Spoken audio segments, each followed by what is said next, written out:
سلامونه دوستانو، هیله مند یم روغ جوړ به یاست. د ګوګل ډرایو په دوهم درس کې مونږ وایو چې څنګه کولی شو په ګوګل ډرایو کې د یو فایل یا یو فولډر څخه کاپی واخلو.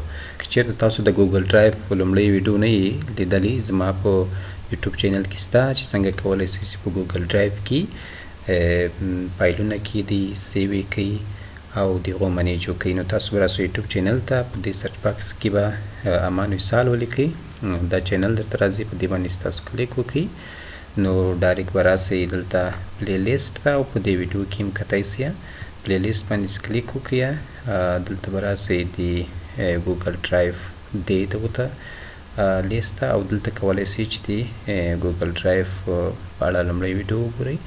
نو راځم دوهمه ویډیو ته. د هر څه نه مخکې به راسئ، تاسو جیمیل به لاګین سوي یاست، نو په دې ډاټ باندې به تاسو کلیک وکړئ.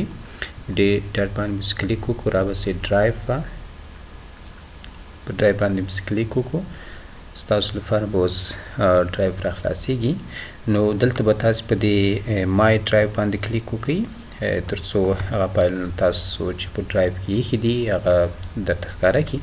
نو زه غواړم چې دلته له دې دا تذکیره چې ما ورته لیکل دې فایل څخه کافي واخلم.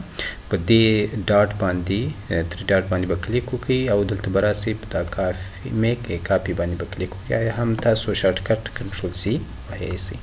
نو دې څخه به ماته ډایرکټ یوه کاپي دلته جنریټ کړي یا کریټ کړي. نو ډیره مننه.